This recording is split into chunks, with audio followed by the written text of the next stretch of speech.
only option for jobs and taxes. Gadsden has lost population over the past 50 years. The smell of rotting flesh will not attract people or businesses. Please say no to the rendering plant. Man, I love that. It's intense. Yes, that is intense. So, guys, that is a commercial that was done by the guys at WMGJ AM 1240 radio, and sent that over the other day, and that was, man, that made my day. So I was I like that. So hopefully, if you hear it on the radio, I know Mr. Fred Zachary had Christy on and Carolyn Parker on, and they do. I don't know if it's every day, but he's on, and I think you're going to be on Wednesday. So yeah. Hey, Reba. Reba says hello. Hello, Reba. We'll give a few minutes, guys. So August 20th, we've been saying that over and over and over again. August 20th, we need you to plan on coming out to the venue at 12 o'clock. We're going to be pitching, and actually. These three are going to be talking to the Gadsden Airport Authority and telling them about what ideas we have as Etowah community, and giving them an option, an alternative plan to building a rendering plant at the airport. So I'm excited about Friday. Should be interesting. I know lots of discussion of whether it's going to be how COVID's going to be impacted. Right now, it is scheduled to be in person. But I think they're going to space everybody out. I think they're talking about 330 in the room. 330 and 6 feet distancing. Yeah. So, but yeah, plan on coming out. Even if you got to park out in the parking lot, you can still watch the live stream and be there. We want folks. We want everybody to see the face and I'm getting really kind of tired of it. Maybe it's because I live on social media, but this whole concept that there just aren't that many people in this community that are against this rendering plant. That the 9,500 people that we've got in the Facebook group are figments of somebody's imagination or whatever it is. So we really want to see folks in person there and watching this pivotal moment go down. So, all right. Well, so guys, if you've got questions as we go along. Again, drop them in the comments, and we'll try to get to them. And please hit that share button, tag a friend. We're going to have some fun talking about business in Etowah County, and like we've been doing the last couple of weeks. So I am here, joined by Mr. David Chadwick himself from Choice Fabricators, the evil oligarch of Rainbow City. I do exist. That's correct. Yes, and Mr. Harold Weaver from Stamp Products, not so evil oligarch, I guess, hasn't gotten that reputation yet. And then solid partner. Yes, and then Jonathan McCormick from Evoke Aviation, plane schemer, and just all around swell guy out at the airport. Not an oligarch yet. Not an oligarch yet. He's working on it. Sorry if you're not following that. That's well, there have been a lot of names thrown around the last 10 months. Started out a long time ago, didn't it? Yeah. So let's start with that. You guys have been around here for a couple of years. You've done a few things in your life. Have you ever done anything like what we've seen in the last 10 months? Harold, I'll let you go first. Yeah, thanks. No, I haven't. It's always been right the opposite to me. It's always been used coming that something that you felt like you built upon. I remember the last big one that I guess would probably be Normco, and even though Dave and I, they say we're competitors. Well, we are. He's an Alabama fan. I'm an Auburn fan.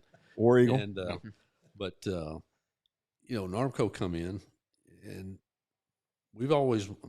And I say we, I'm talking about our family and our companies, we've always encouraged the skills trades.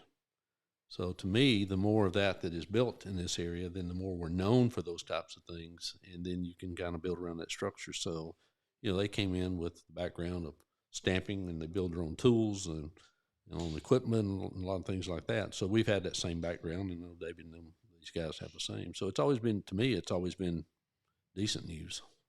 All right. Definitely not decent news. Yes, definitely not. To play on what Harold's mentioning, it's like with Armco. Prime example, I was on the IDA board when Mike, at that point in time, was the president. Right. Brought them in, and we actively recruited with them. I mean, we met with them. I met with them personally 3 times, and they're a direct competitor as well. But I thought it was good for the city of Gadsden, and good for our community that we needed these jobs here. So, I mean, that's just a prime example. I think it's so funny, the narrative that we can't compete with wages, or we can't compete with this. It's just so untrue, because there again, you have to look at it from a business owner and a leader. Right. This is what's best for the community. And then in turn, that's best for your employees and your associates. Right. So. That's so I did want to kind of get that out of the way, because I know that seems to be a narrative that they keep throwing out, that when this all started, that you specifically, David Chadwick, got freaked out about losing all your employees, not being able to compete with wages, and that you have mounted this whole battle against the city of Gadsden, against Pilgrim's Pride. And I don't know, is that true? Is that what happened? I mean, we had a deposition, I think everyone knows, a few weeks ago, and that got cleared up very quickly there as well for at least the 3rd or 4th time. No, what did it for me, obviously, is when this all came down, and we all know how the process started and everything. But for me is when we went to the airport the first time, when the GA was meeting, and I can't even remember the lady's name, that came to me, her and her husband, and spent all their life savings, and she was obviously very emotional and crying, upset, looked me in the eye and says, "You've got to find a way to stop this. Please help." And if you have a soul, how can you not take that to heart?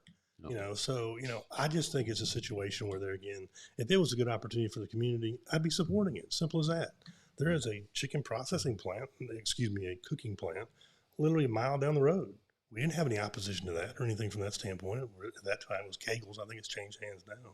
So this whole narrative that we have some major issue or opposition to that, no, it's not. It's either right or wrong. And this is definitely wrong for the situation of where it's at and everything else. And it speaks for itself, I think. There are definitely a billion reasons. So same thing for you. You're not worried about competing on wages? Listen, no. I mean, you're always competing. I mean, every hour that my company works, and his as well, you competitively bid that, right? And so you win some, you lose some, and what you end up doing, he has certain processes that we don't, and vice versa, and then we go after a particular portion of whatever the market is that we're after, and he does the same thing. Now, right. I'm strictly automotive. We're a tier 2 automotive supplier, so we supply the large tier ones, the KTH and in the Honda side, Jeffersons, and then of course Hyundai we do with Smarts and things like that.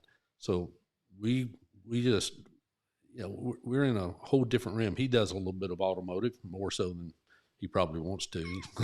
So, because it's rough, no doubt. But he also has a lot of outside commercial stuff. So I mean, we all have our own things that we do, and we all lose people. I mean, the way I look at it is, well, when my dad he left the company that trained him to start his own company. So what can I say? I mean, people move, right? And then we started out as a tool shop, and I would say probably every tool shop around here now worked at that tool shop at one time or another in the beginning, and they learned the trade, and they were trained. They moved on, and I can also say that his thing was when they did leave to start their own business, he gave them their first job. Mm-hmm. And, I mean, that's just the way it is. I mean, you're just training these people, and you're training the skill, because, Lord only knows we need that skill in this country now for sure. Oh yeah. With everything going offshore like it is. So, Jonathan, since you're, I guess, technically the closest business owner to where this place is going to be, not all that far, but you worried about losing all your guys to wanting to go clean out gut trucks and do all that kind of stuff? You got some sketchy guys working for you. I do have some sketchy guys working for me, and that that may be a good place for some of you guys. I'm watching it if you're watching this. I'm kidding, but no, we're not concerned. We're friends, all right. I'm not just calling friends. out his guys.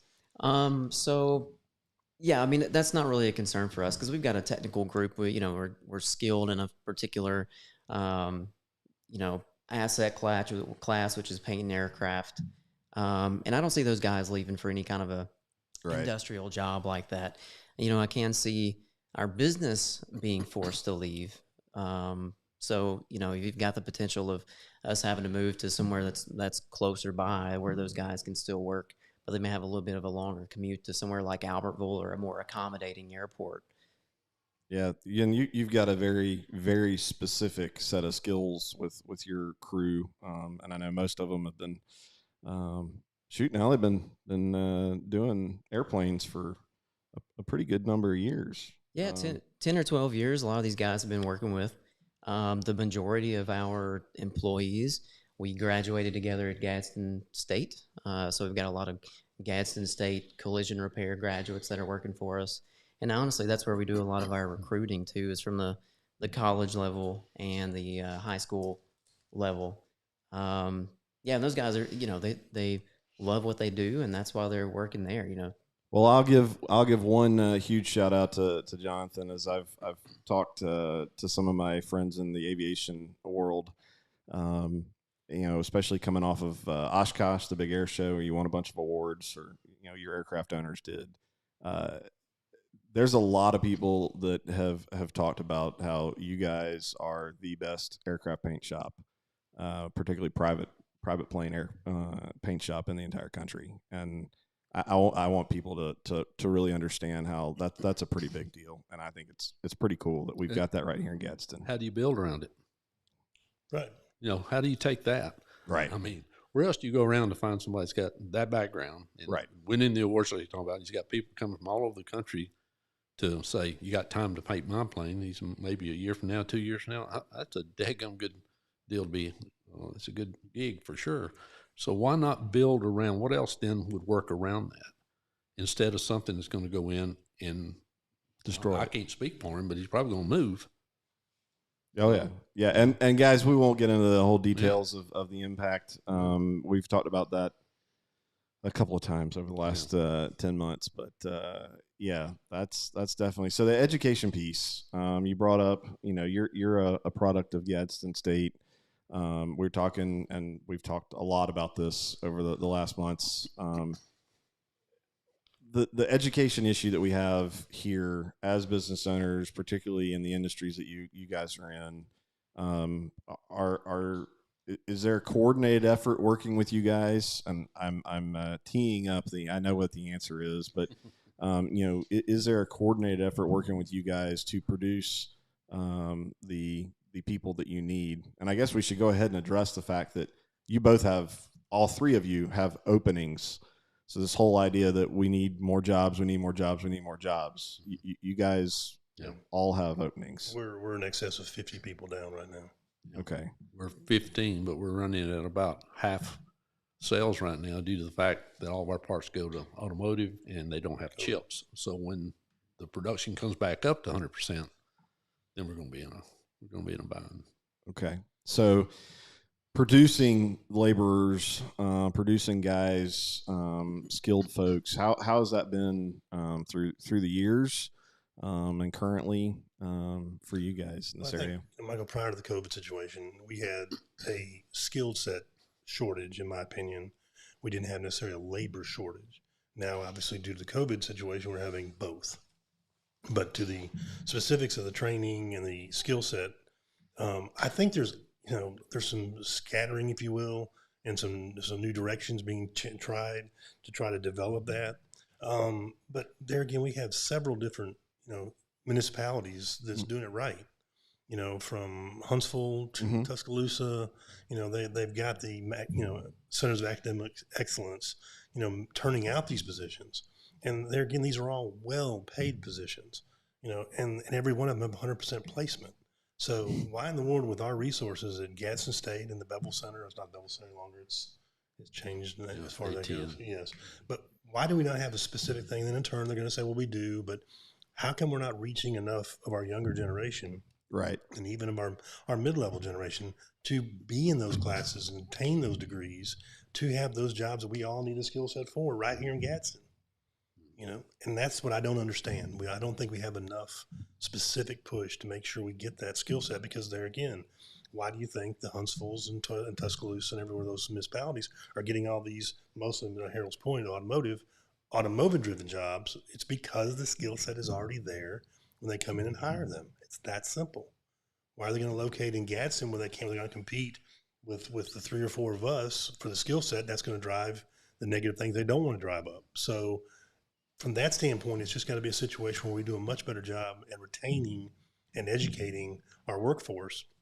You know, I've got 6 associates right now going through different training at Gadsden State or online, and we highly encourage that choice, you know, because that's the only way you and your families get a chance to benefit and continue to work your way up. Yeah, I agree. We do the same thing. We don't know if we have anybody right now at Gadsden State we're talking with them. I will have to say that Alan Smith over there has been putting on a big push to try to, I'll call it, he's stirring the pot, and it really needs to be stirred, and he has to do it within the guidelines he has to work with and understand that. But I think he's energetic, and I think I think his heart's in it, and I think that's key. He's an old ag teacher, so he kind of got that background and working with people. He's a cabinet maker by trade, so he understands the skill. So hopefully he'll be able to work through some of them, whatever those things are they have to work through in the junior college, I guess, or the school system to get that going. But we do the same thing. We have, matter of fact, one of our ladies, we just we pay for schooling. You know, as long as you got a passing grade, we cover the cost.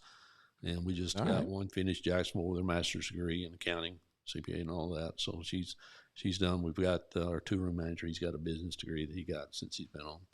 So, you know, we've been doing that for years. Right. You know, you have to. And there's no guarantee they're going to stay when they do that. But at least you're filling the pipeline. They're going, hopefully they'll stay close by. They'll say, well, you know what, those guys over there, they helped me. Maybe they'll help you. Well, right. You don't want to educate them out of fear. Like, they might go somewhere else. Well, you just want your workforce all to be better. That's right. If 1 or 2 happen to leave you for better opportunity, you understand that. But that's not a reason to not educate them. Absolutely. I think Harold's right with that. Yeah. I mean, what's better than have, you know, folks that are that are bright around you, that, you know, are hungry to try something or, you know, experiment, or, you know, the thing that I see is it's hard for people to take risk. A lot of people. Right. We're crazy enough to take it. Okay. and it's in their DNA or whatever it is. But if you can get people to get to that point to where they feel like, you know what, if I risk this, then I've got an opportunity to this. And you can't have a fear of failing. You got to try. You know, never look back wishing what if. You know, just dive in there and hope the water's deep enough. If it's not, crawl out and go at a different angle. Try again. Yeah. Well, y'all been trying for a few years, so and dove into a lot of shallow water. So, but that's part of the learning experience. You know? So speaking of that, let's talk a little bit about your background, Harold. And you were telling me today kind of the size that has been through the years. So you haven't always just been a Gadsden facility, right? Well, we started in Gadsden. Yeah. My dad started, in 62. He started a tool shop. We came here from Ohio when I was just, I don't know, barely old enough to walk, I guess. But he was a toolmaker by trade. He came here to be a shop foreman and to train people. And the first people they got was from the Alabama Trade School. That's where they went and got the first people. That was the old trade school. And from that, he started his own company in 62 and a tool shop. And from that, we were just, I don't know, right time, right place, right attitude, right whatever. He was able to grow the companies. And at one time, there was a lot of military work done in this town with OID Precision, Journal Times, and our old friend Brad. And anyway, at Dixie too, we built a lot of machinery that they used. And he learned a lot about the fuse business. And that's, next thing you know, the government come to him and says, you need to quote this, you know more about it than anybody. So that kind of got us kicked off. And from that, we've done a lot of things. So we've had a lot of companies here in town, out of state, Kentucky. I took over in 99, I guess it was. And we had a plant in China. We had 2 in Mexico. We had 3 or 4 joint ventures here locally and just different things. But in 2005, I guess it was, we had a catastrophic fire at our Kentucky plant, which had 720 people working in it. And so we finally got through that, and just had to kind of reassess and go after it a different way. You know, you didn't give up. You know, probably definitely worked harder since then. But now it's just down. We've sold the companies off or something, you know, that type of thing. We're down to just a stamping company, which we originally had as well. So we've been here all that time, and right now we're I'm second generation. Third generation is working in the company. Son and son-in-law both, and well, I think David's the second generation as well. And I think, you know, we're here. We've been here, and we're here to stay. And like to see the grandkids stick around if there's good opportunities for them. If not, then I'm going to wish them well, whatever they decide to do with their life. You have to do that. So what is, real quick, the background of Choice? How long y'all been around, and are you only here in Gadsden? Well, we have 2 facilities, one in Louisville, Kentucky as well. It's a warehouse, and we also ship product to one of our large processors up there. We started in 1980, and I moved over in 81 when I got out of school. My dad was born and raised in Fort Payne, so that's how we transitioned back from here. I went to school in Georgia, so that's how we transitioned back here and started out in Etowah, a little small shop, and just continue to be fortunate and blessed and grow from there. And I finished, I think, about the same time buying my dad out, approximately the same time, right at 96, 97 time frame, and we moved to Rainbow City in 98 approximately. So I've been glad to be there ever since. And we went through, 4 or 5 growth additions over there as well. So, and you're not only, you don't just service the automotive industry. No, our primary customer is appliance business, okay, and HVAC, and that's all that entails. Not just one particular company, but almost all the big OEMs we supply to. So what's the chance that a bunch of folks out here in Etowah have one of your products in their house somewhere? Highly likely. Yeah. Highly likely. Either a microwave, dishwasher, well, or refrigerator. 10 months ago, guys, I wouldn't have had any idea. But there's, I don't know, maybe I've been sitting under the wrong rock in Gadsden, but it's one of the frustrations I have is we just don't promote ourselves. I've heard such a negative attitude about this area since I've been around, and I've talked previously about how I'm a transplant, and it's always kind of frustrated me. But man, we've got some cool stuff going on around here, and like very guys, capable, and that kind of pivots over to, so how did you get started doing the aircraft stuff, and where is your customer base? Customer base is everywhere. Unlike these guys, it's not a generational business. This has been something that, I've done and developed and gotten into in the last 13 years. The only generational thing that I got was definitely a really hard work ethic from my folks who have done nothing but work hard, and Dad was a contractor, and I worked with him a few summers, and it didn't take me very long to figure out that wasn't what I wanted to do. You're out there picking up shingles off the ground, and it's 100 degrees outside. I said, Dad, I don't think this is for me. So went to Gadsden State for automotive collision repair. International Jets was based here at Gadsden, and actually just got lucky and got a job when I got out of college. I was planning on working on cars and started working on airplanes, and the first time I saw it up close and what it was, I said, this is it. This is for me. So really just for the last 13 years, that's been my life, is figuring out how to make this business work and do it a little bit different than what I've seen everybody else in the industry doing. And it's pretty cool being a 33-year-old guy and people who have been doing it for 25, 30 years call me, asking me for advice. So that's pretty cool. You're doing something right. Yeah. Doing something right. And the great thing about our customer base, like you ask, is they're everywhere. The great thing about aircraft is they don't follow the place. Gadsden is where I've built a business, and it's my home, and it's where I want to stay. But the customer base looks at the business name and our quality of work and what we're known for, and they go wherever you're at. So, that's something that we'll take with us anywhere, even if we built a second location somewhere just to make it more convenient for our customers. But I mean, they're flying from California, Canada. We've got 2 planes in the shop now from Canada. They had to come down dodging the COVID regulations, and it's been a really cool trip. It's exciting to me to go to shows like Oshkosh. That was a few weeks ago, and 10,000 planes in one place, over 600,000 people in this one location for a week for 7 days. And these are airplanes from everywhere, literally everywhere. And people were walking up to me going, "Are you Jonathan McCormick?" And they're like, "Man, I just wanted to meet you." And it was so cool to be in such a big place and people just walk up to you and want to, speak to you.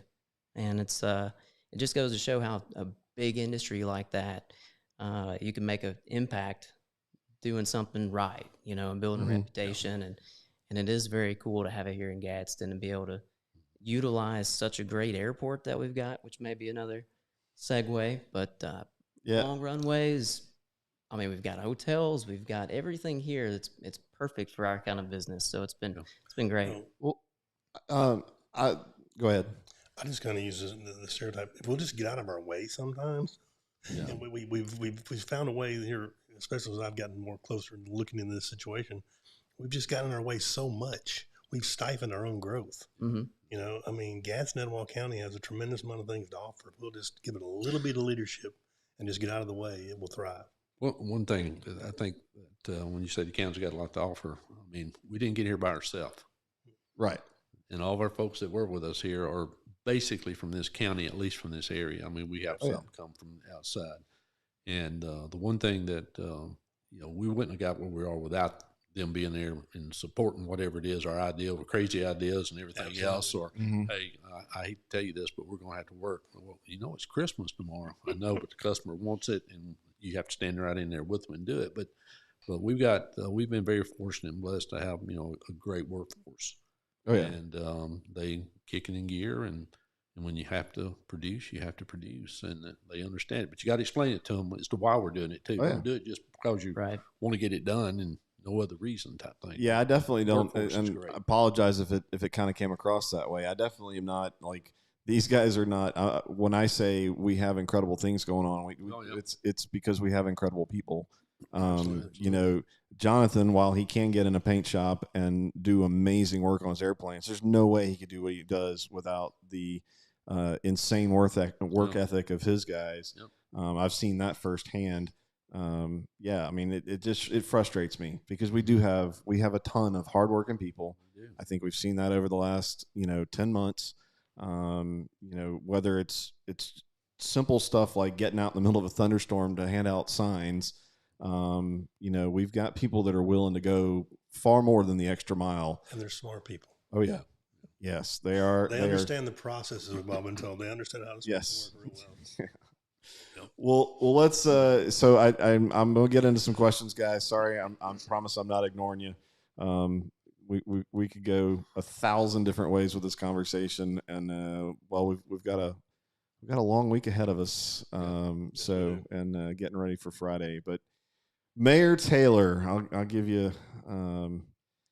He said, "I'd like to hear the guys talk about the advantages of local involvement in industrial and commercial development."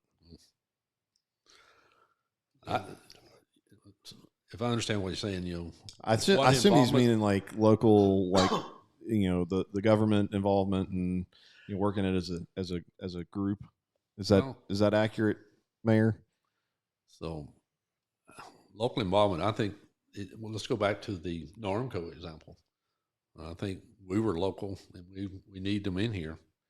And you was talking about you met with them, whatever. Matter of fact, I think the last meeting we had, they requested no city officials. They wanted to talk to us personally as a family. So that's where they were 3 times. They didn't have anybody there than So I took my dad and my mom and my wife, and we sat down with their wives, and we had a great conversation. And I think they were pretty much headed to go. What was it, Pulaski, Tennessee, or somewhere up in that area, maybe. So, but I think if you'll ask us, or if you want us to be involved, then we will be. And I think what's better than to bring somebody. My plant's open. If somebody wants to come and visit my plant, I ain't got any secrets over there that that every other stamper is probably not using anyway. And so we encourage them to bring potentials that are coming through so that they can see what we do and what the talent level is, and what can we do to help them. I mean, so I think you got to have involvement not only with just the people, but I think the companies themselves. I mean, if I was going to move into another town, who better than ask than somebody that's got a plant there doing it? Exactly. I mean, I don't want to hear a sales pitch. Right. I want to see some facts.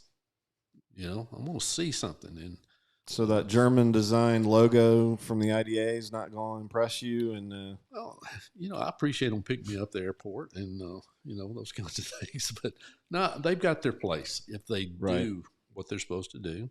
They've got their place in certain portion of it. But at the same time, and I know I'll hear about all this secrecy stuff and NDAs. We've signed NDAs for the last ever how many years.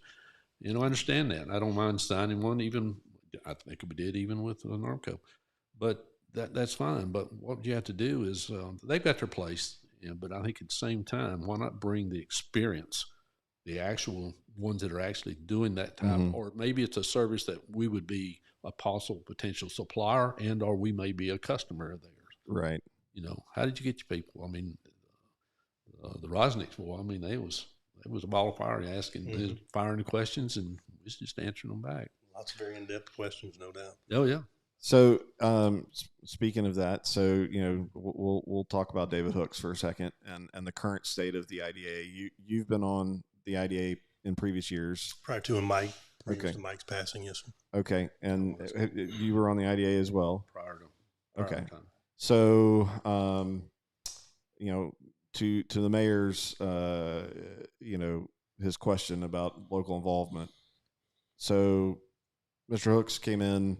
How much time? I mean, did he come and visit you guys to get an understanding of the current environment? What nothing. Nothing. I've had one conversation with him, and that's when I called him on the wonderful Thursday afternoon of this whole process starting. So, other than that, he and I has never had a conversation, and which is unfortunate because there again, if I'd have been on the job for 2.5 years, I would have thought I would have reached out to most of our larger employers throughout Etowah County and specifically Gadsden and Rainbow City, Etowah, whoever, because one prospers, we all prosper.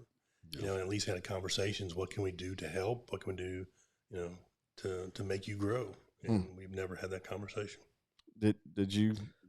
Has the IDA been out with you recently or the last few years? I did have there was a group of us from another organization that had a meeting with him in his office. That was, I don't remember the time frame right off the top of my head, back way prior to this, obviously. But that's the only contact that I personally have had with him. So, or with the IDA, right? With the IDA, and I'm assuming I think you've gotten about 150 times the amount of attention in the last 10 months as the whole 13 years prior. I have. Yeah, it's been pretty quiet out there at the Gadsden Airport. Good and bad. Good and bad. Yeah, nobody's ever been out.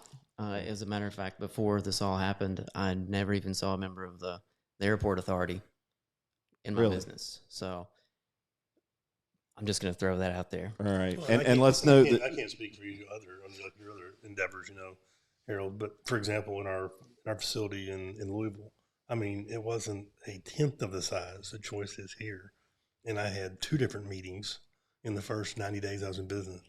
Yeah, I mean that there again, it's not anything. I don't think they singled me out or whatever else. They were just being open and transparent and communicating with any new businesses coming in or existing businesses. Trying to see what they could do to help you grow your business, because they understand if you grow your business, you're going to help the economy locally, obviously, and help the increase everything there locally. So that's what it's all about. So what led you to that area? To Louisville. A customer, General Electric. Okay. Because we furnish our product to 5 or 6 of their big assembly lines up there in the Louisville location, and as we all know, due to logistics today and just-in-time deliveries, and a lot of our product we ship today are literally installed and owned products and finished goods going out the door tomorrow afternoon. So that was the reason why. All right. Well, Pamela Dawson, along the same lines, are there roadblocks to your business growth or businesses' growth that could be removed if local elected officials were willing to work with you? Absolutely, for mine. Yeah, I can think of a couple. You've been left kind of alone out there, but what more support could you get out at the airport? You know, I've never really even thought about it because, you know, as a young business owner, I mean, my nose is to the grindstone. I don't even think about what they're going to do to help. I just make it happen with what I got. You know, but I'm sure there are things that could be moved along a little bit quicker. Well, I mean, one thing I could think of is the way they lease hangars out there. But we won't get into too much detail on that. And hopefully, after Friday, the airport authority will let us take over that land and Put it to good use. put it to good use. Which I guess, you know, maybe we can touch on some of that, guys. We're not going to get into all of the detail, obviously, of what we'll get through on Friday at noon at the venue. You know, please come out and hear the details. But you know, so you tried you offered to purchase that land in years prior, right? And it was approximately 8 to 10 years ago. Okay. Prior to the, I'll call the deforesting of the trees that were cut down out there next to the runway in the area. So, What was your motivation then? You just because obviously I was told they're trying to raise funds. I'm like, well, if we're trying to raise funds, why don't we just sell the property? I could put my warehouse instead of Louisville. I could have put it there. And at the time, they wouldn't even return my call for an offer. So, a little frustrating. And by that point in time, it was a different chairman. It was Fred Sinkton at that point in time. And like I said, obviously they didn't even give me a return phone call. So. All right. So you haven't cooked this whole plan up just to be able to buy that land. I've got plenty of other things to do with my capital, I promise. No, we haven't cooked this up in any way, stretch, or form. No, sir. So, I mean, we are, it's no secret that we've talked through the light industrial park. And I know we so far have met a lot of positive feedback since it's kind of become public that, there's this desire to develop that land. You talk a little bit about that. Well, I think from my standpoint, like we said, Mike, is this, look at what we've done in such a short period of time. And that's not Choice or Stamp Products or Jonathan's. It's everybody. Just 28, 30 people literally within a day's notice, call and want to be energized and get involved with this. I mean, why can't we do that all the time? Right. And I think we can, as we'll use the paraphrase I said earlier, if we'll just get the hell out of the way of each other sometimes and work together. And devise a master plan of what we want to do. I mean, I think we've got, is it perfect? No, but is it really, really good? I think it is. It takes care of aviation, it takes care of light industrial, it takes care of good jobs, warehouse jobs, so volume of jobs. I mean, it's just a very strong position that why were we already in? Why are we not talking about these type jobs versus a rendering plant? Well, anybody can get a rendering plant, for God's sakes. Who wants one? I believe part of that's because we like you said, we all kind of stand back and we're working on our businesses and everybody's doing their own thing. Yep. And we're depending on functions of the IDA and these other government entities to be putting these ideas together. But unfortunately, when it comes down to it, behind the scenes, when we're not paying attention and we're paying attention to our businesses, they're bringing in things like a rendering plant and thinking that's a great way to develop an airport. And really, when they've admitted that that's actually just a last-ditch place to put it. That wasn't a first choice. It wasn't a second choice. Right. That was where they just decided to go. And that's not how you develop an airport. It doesn't matter if it stinks, if it doesn't stink. That's just not how you develop an airport. Yeah. I don't know how to say that any other way. But I think that what we're presenting is how you develop an airport. Absolutely. You have two choices, and one's what you should be doing. We're doing what the IDA should be doing. And it's awesome to see all these businesses. I was across the street from David, and he goes, "My gosh, I had no idea you guys are even doing this over here." Yeah. And it just goes to show, how we're all just in our own bubbles. A little bubble. Yeah. And I think a situation like this is going to be a case study for communities.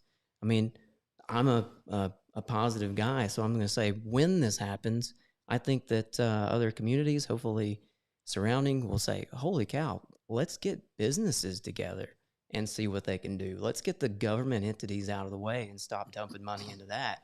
And actually, let's put money into these people who are already here." Well, I think part of the narrative, too, that I think is such a false narrative is the fact of it's, you remember we've all been told it's Gadsden versus Etowah County or Etowah or Rainbow City. Right. Well, where are we putting this presentation together at? For Gadsden. Mm-hmm. Mm-hmm. My facility's in Rainbow City. Right.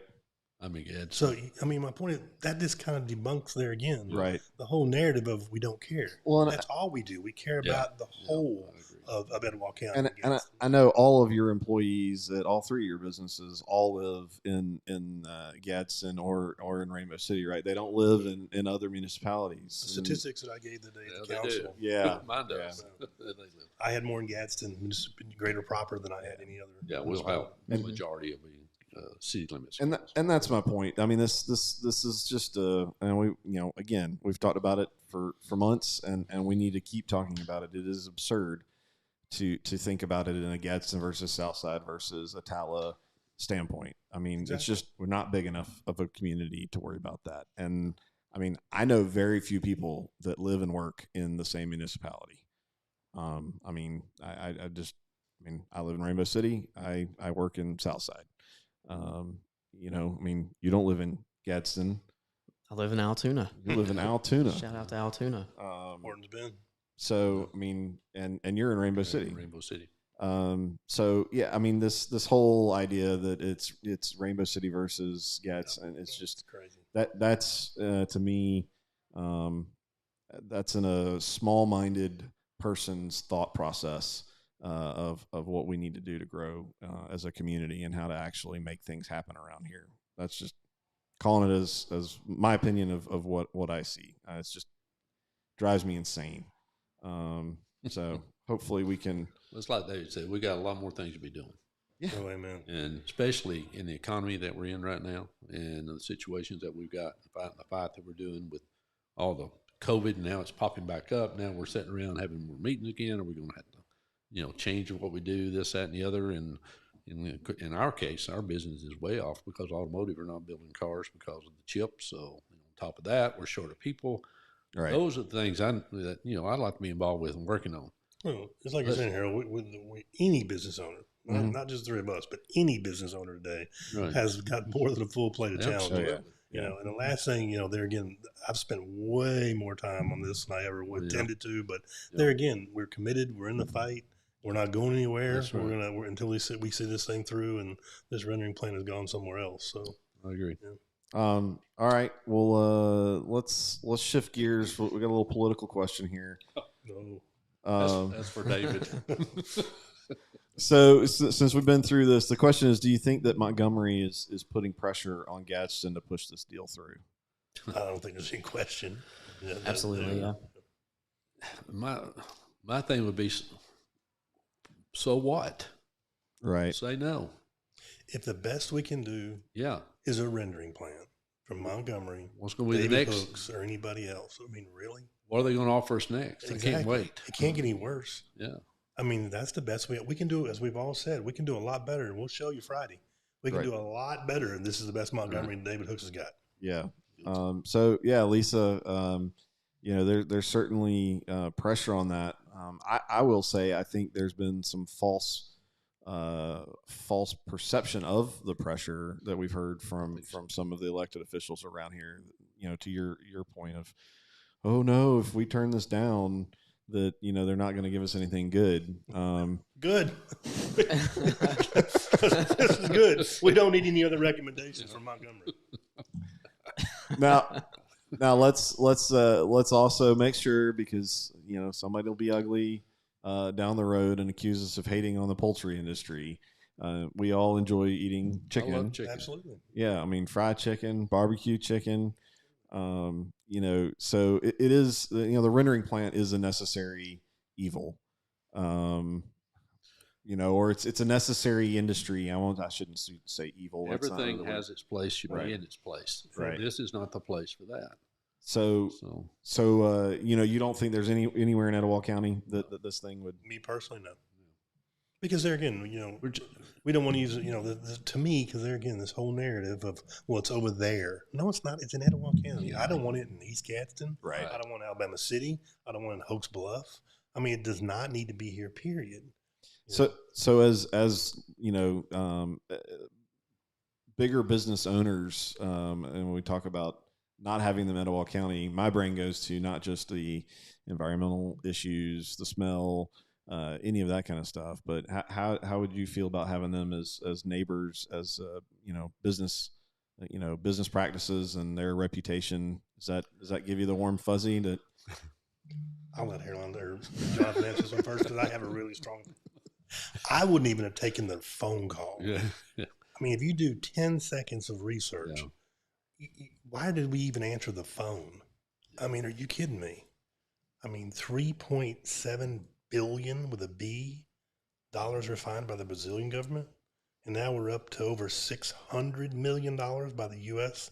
government. I mean, and we think this is, a company we need to have in our county, in our cities, and to do business with. I mean, it's just.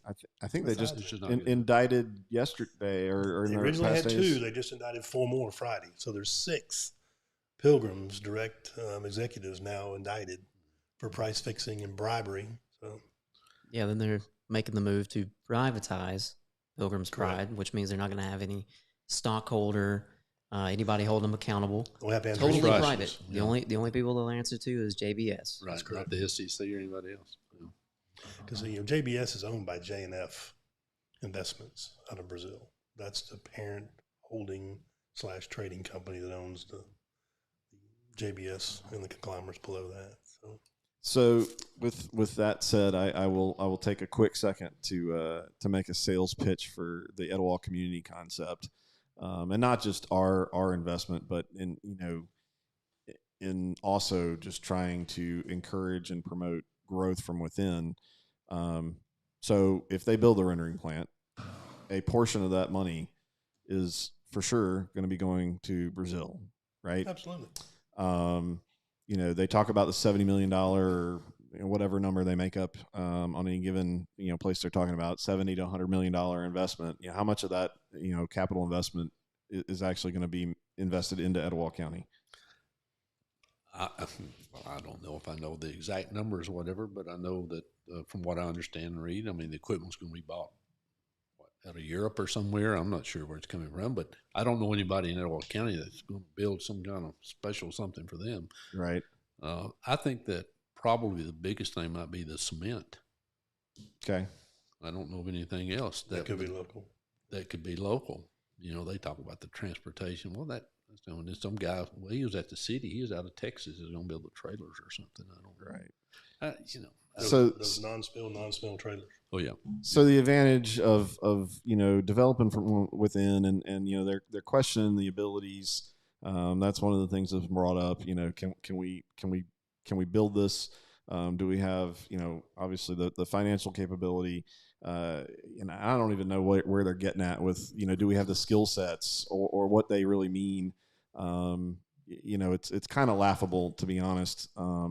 When you sit in a room with the folks that are involved in this project, and and again, I want to reiterate, like this is not the only 30 people in Etowah County that could pull this off, but and we come out of this thing Friday, Mike, with hopefully our position as they choose.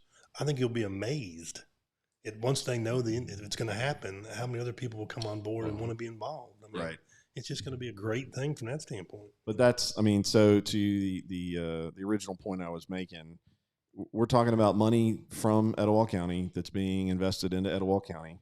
Obviously we're going to hire all of our neighbors and friends that are contractors, and go through. We've got two major construction companies that are part of the investment group with Trent and Joey Jones. Correct. And then obviously we're going to have a whole bunch of infrastructure that has to be built, product, the materials that are going to be purchased as locally as can be, all the way up through once it's developed, you've got tax revenue dollars that are going to stay in Gadsden, and income made from the investment is also going to stay, in Etowah County, back to the investors. And,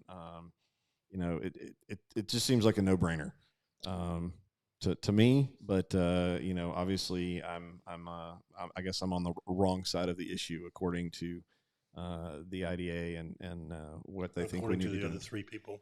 The other three people, yes, yes. Frankie Davis and Yeah, being the other. we're a little spicy tonight. No, this isn't spicy. This is This This is G. my- Yeah, this is Yeah. G-rated, Michael. Yeah, this is my calm house. down mode. This is G-rated, buddy. Yeah. All right. Gotcha. All right. Well, we'll. Yeah. Maybe we need to do unplugged later on. Although I will say, I know everybody's feeling frustrated, and it is. It's also it's getting frustrating to me to this idea of how bullying and angry, this Facebook mob is, and this opposition group, which there is no opposition group. I mean, it's all like all our neighbors. I mean, Exactly. I can't find people that are actually for this. We're not a random group of strangers that meets in a cellar somewhere or something like that. But I what mean, we haven't done, and because it's not, in my opinion, doesn't need to be done. But like, look at Jonathan, you can speak a lot better than I can. But like last Thanksgiving and Christmas, that this band of hoodlum opposition group, how many tens of thousands of dollars in donations and food and everything else, that this opposition group, give to help people here in Etowah County, and that's what it's all about. mm-hmm. That's everyone did it from the goodness of their heart, not because they any other reason to be compelled to, but yet and that never ever gets mentioned. Oh yeah. It's just those are the things, those are the positive things, and we need to build on those from there.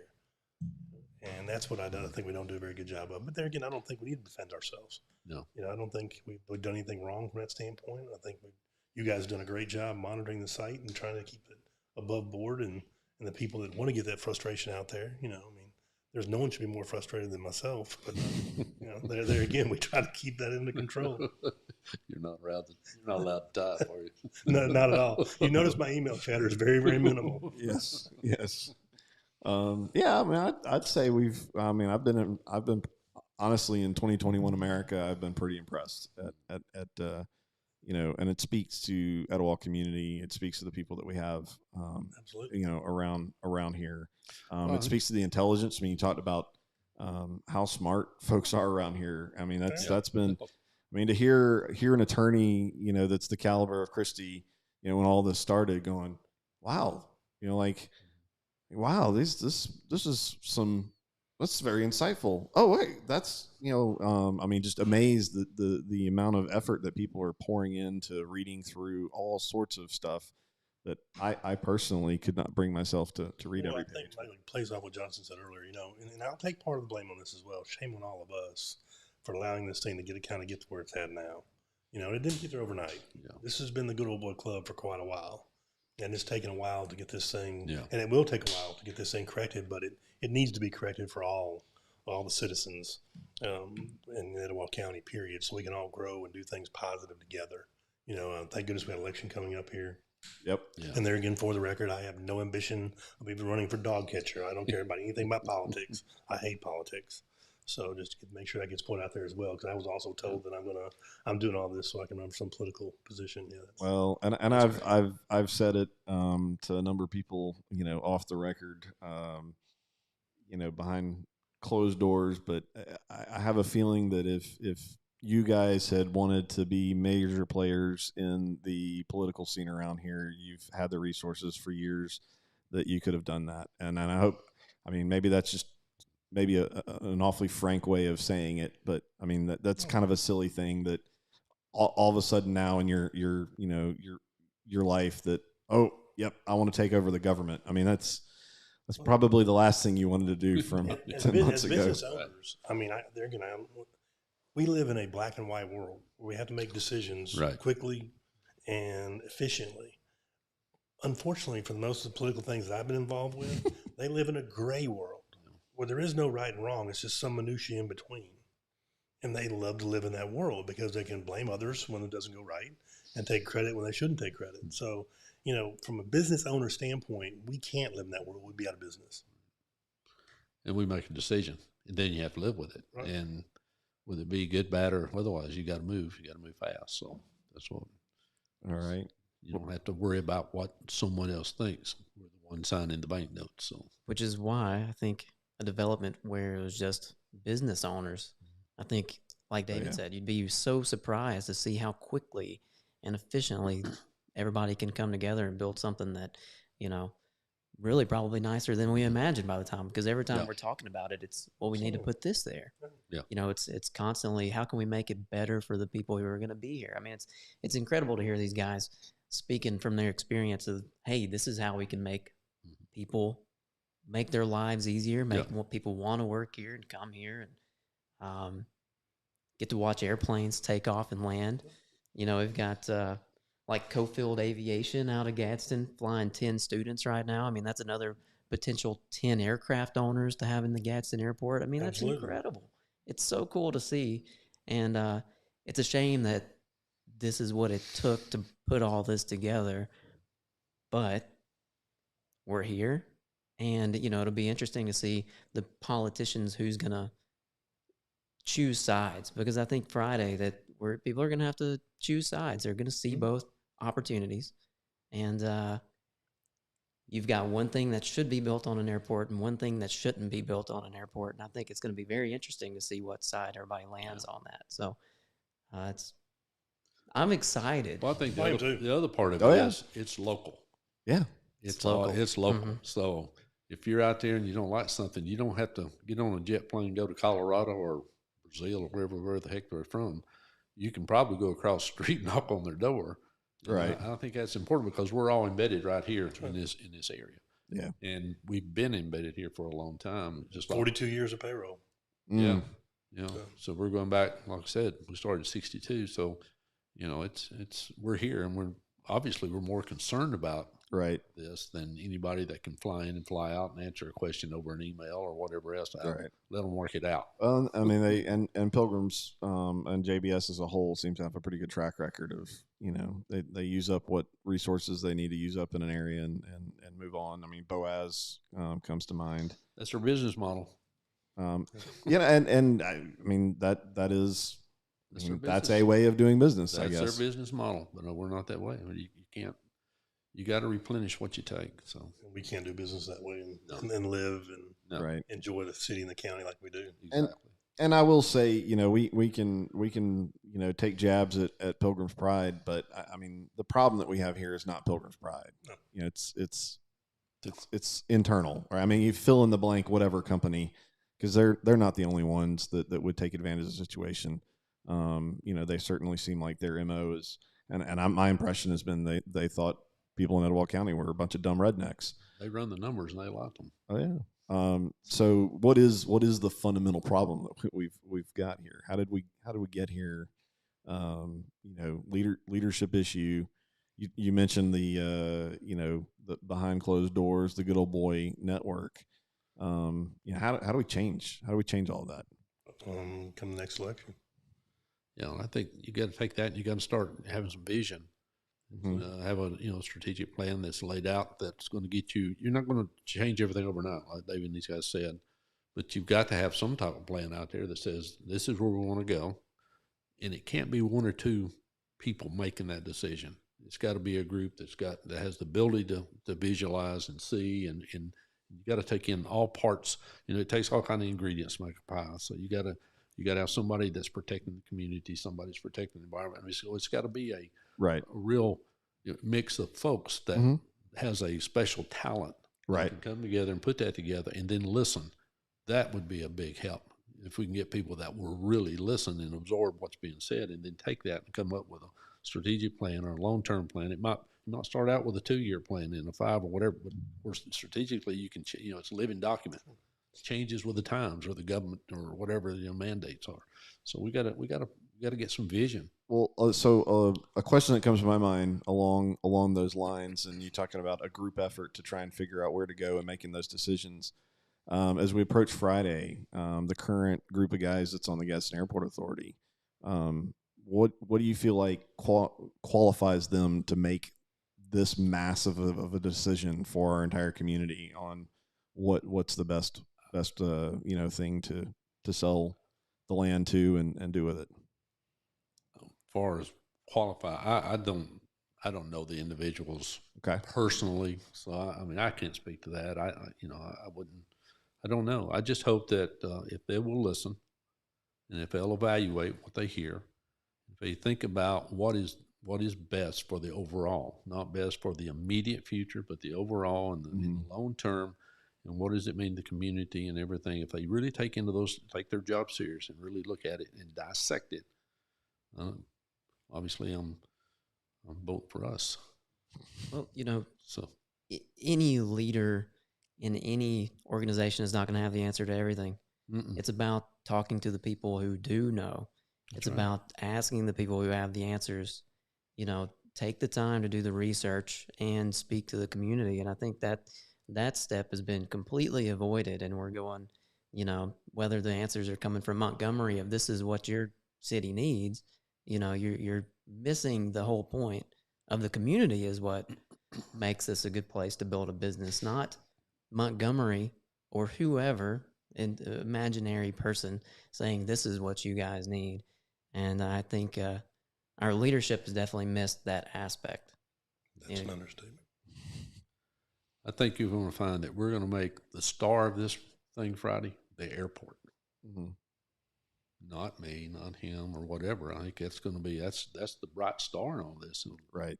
Take that and attracting the complementary businesses. Make it the center magnet. Let it draw everything in around it. And back then there again, I don't know the individuals, and I'm sure they're fine men. I don't know. But my question there is, as a business leader, you've got a board, and not only this board, we probably need to touch into all those different ones on this. We're about out of time tonight. But who has any experience in aviation to make decisions? Well, the FAA should. Exactly. But the circular advisories that we're completely ignoring that say that this plant shouldn't be built anywhere close to where it's being built. Right. The FAA should at least be a start.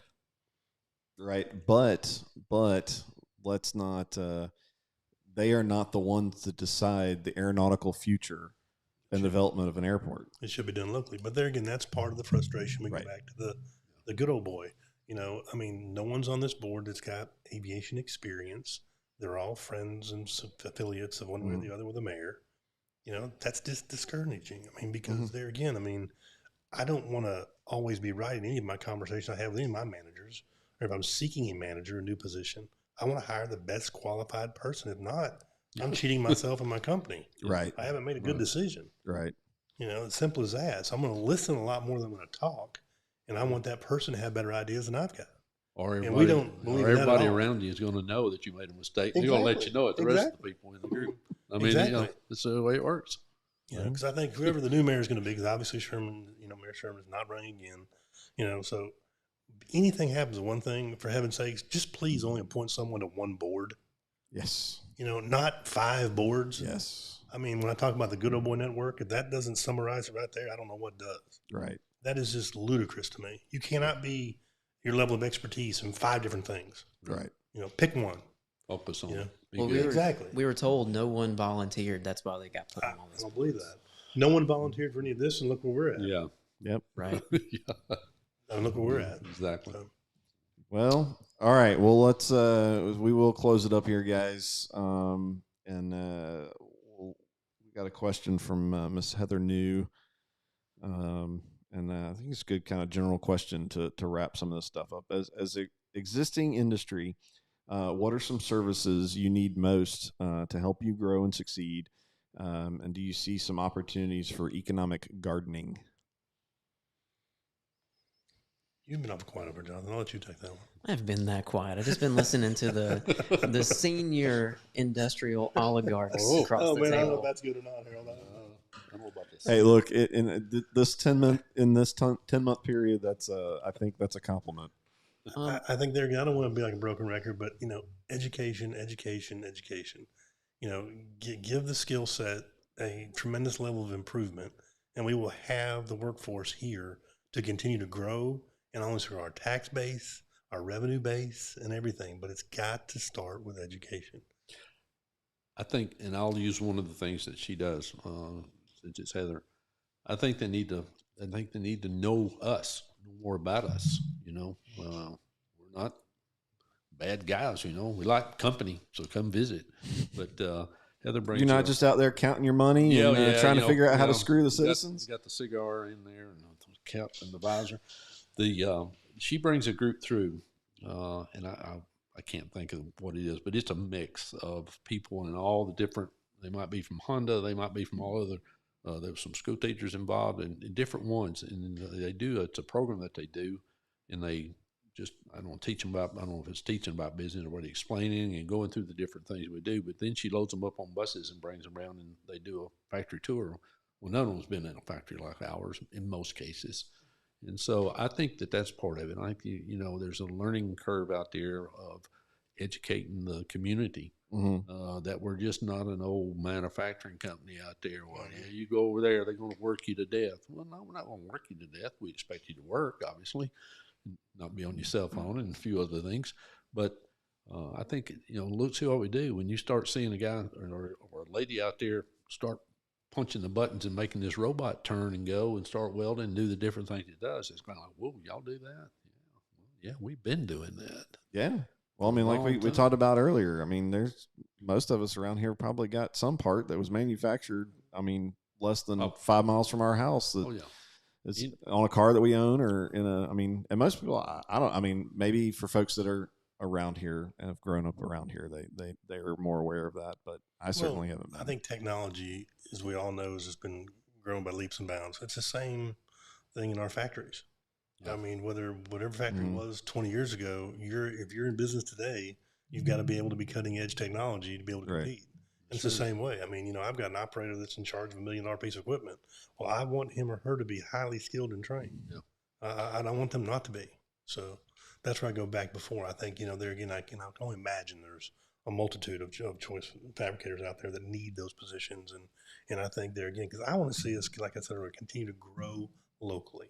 I mean, grow from within we got, attract new businesses because when we're growing and thriving, they're going to come. It's that simple. What are they doing right? Why are they there? It's as simple as that. I just firmly believe, like in our proposal and plan, and there again, I'm not going to say anything that we don't need to, but it's just in the aviation side of that there's no way that's not going to help Jonathan's business grow. Right. No way. And in turn, attract more of those high-paying, good quality caliber jobs. Yeah, aviation is it is low-hanging fruit. It is. With the facilities we have. With that airport we have out there? There's and there's so much money. People don't realize how much money there is in aviation. It costs a lot of money to keep a Gulfstream and a Challenger and a Learjet flying. These aircraft, they start to time out. They've got long-term maintenance. A fleet of 10 airplanes can keep one maintenance facility busy for a year. Yeah. So, at starting wages of $25 an hour for a lot of your technicians, mechanics. Right. And then, there's going well up from there. So many opportunities, but one of the unfortunate things with the airport has been we've had people wanting to build hangars, but you cannot purchase land on the airport, and the airport will only give away a 20-year land lease is what they're locked into. The national average is 40 to 50 years. So then you could actually get a land lease long enough to justify your investment in a facility, but you're not going to have people build on an airport where you've got a 20-year land lease. By the time they get their investment back out of it, the airport's taking the hangar back. Yeah. Doesn't that kind of tie back into that same narrative we mentioned as far as having the expertise on the board to make those changes and identify those situations? And that comes from visiting airports and seeing what active places are doing. You can't live in a bubble and think that you know best for an airport when you've never been to another one to see what they're doing right and what we're doing wrong. And so I think for industrial gardening, the airport would be so easy. It's fertile land there at the Gadsden Airport. And I mean, good point. A lot of people, especially if you just don't think about aviation, we've got a large number of people that live here and are aircraft mechanics and drive down to Birmingham every day. And I know that's true in our area, and I've seen it commented and over and over and over again. A lot of people that want to earn really, really good wages. They drive elsewhere outside of Gadsden. They don't have to leave Gadsden. Let's make it where they don't have to leave Gadsden. Right. And that's, low-hanging fruit at the airport. The growth in aviation, legit, you talked about the just-in-time environment that we live in now. And we've got guys like Jeff Bezos that I mean, his goal is that you're going to be able to click and order something, and in a couple hours later, it's going to show up at your front door. Well, I mean, that takes a very large logistical footprint and capability. And aviation is going to be a critical piece, and is a critical piece of all that. Bezos will have to work on that a little bit because mine usually ends up at the neighbor's yard. That's probably UPS's fault, right? Well, no, I don't know. Maybe I'm just too around in the country. All right. Well, maybe you can do better. No, I don't want to. I'd say he's got that locked down. Yeah, he's done pretty well. But there again, the focus back to the airport.